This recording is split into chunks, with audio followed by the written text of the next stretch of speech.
তো এখন আমাদের এই পাটেশ্বরী সফর শেষ। তো এখন আমরা আছি হচ্ছে এই কালীরহাট। তো কালীরহাট দিয়ে আল্লাহ, রাস্তার অবস্থা খুবই খারাপ। তো আমরা সুদা এখন কালীরহাট দিয়ে এই দ্বীপের হাট দিয়ে দবন দিয়ে সুদা চলে যাব। আসলে রাস্তাগুলা খুবই ভালো লাগে। রাস্তা মানে রাস্তার আসলে প্রেমে পড়া যায়। এটা মানে এখন যাওয়ার মধ্যে রাস্তা ব্লক,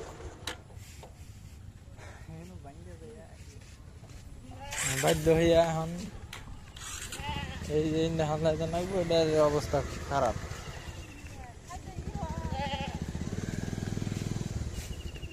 এই কালীরহাট এটা খুব আর কি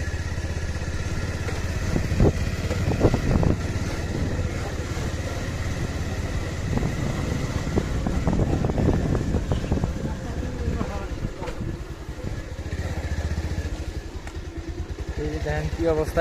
এই মানে এই গ্রামটা খুবই আর কি মানে নিচু, সেই জন্য আর কি রাস্তাঘাটে পানি মানে আটকে থাকে আর কি। এই দেখেন রাস্তার অবস্থা। এগুলা যখন পানি বেশি হয় তখন আসলে চলাচলের মানে মানুষ চলাচলেরই অনুপযোগী হয়ে যায়। তো এখন তাও মনে করেন যে কালকে সারাদিন বৃষ্টি ছিল, আজকে তাপমাত্রা ছিল মানে ভালোই তাপমাত্রা ছিল, কিন্তু আকাশটা মেঘলা ছিল। যদিও বৃষ্টি পড়ে নাই, কিন্তু এখন মেঘ করতে, এখন বৃষ্টি পড়ার সম্ভাবনা আছে। তো সেই জন্য আর কি বাড়ির দিকে রওনা হচ্ছি।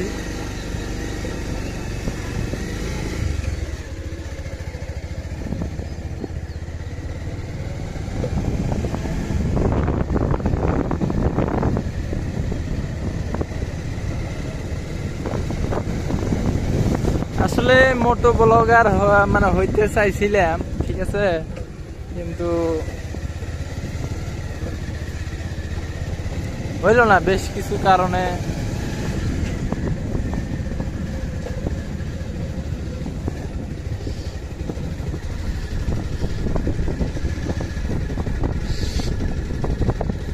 আসলে বাংলাদেশের মানুষের বলে টাকার অভাব। আমি যেদিকেই মানে তাকাই দেখি এখন মানে শুধু ছাদ ঢালাই করে মানুষ মানে বিল্ডিং তৈরি করতেছে।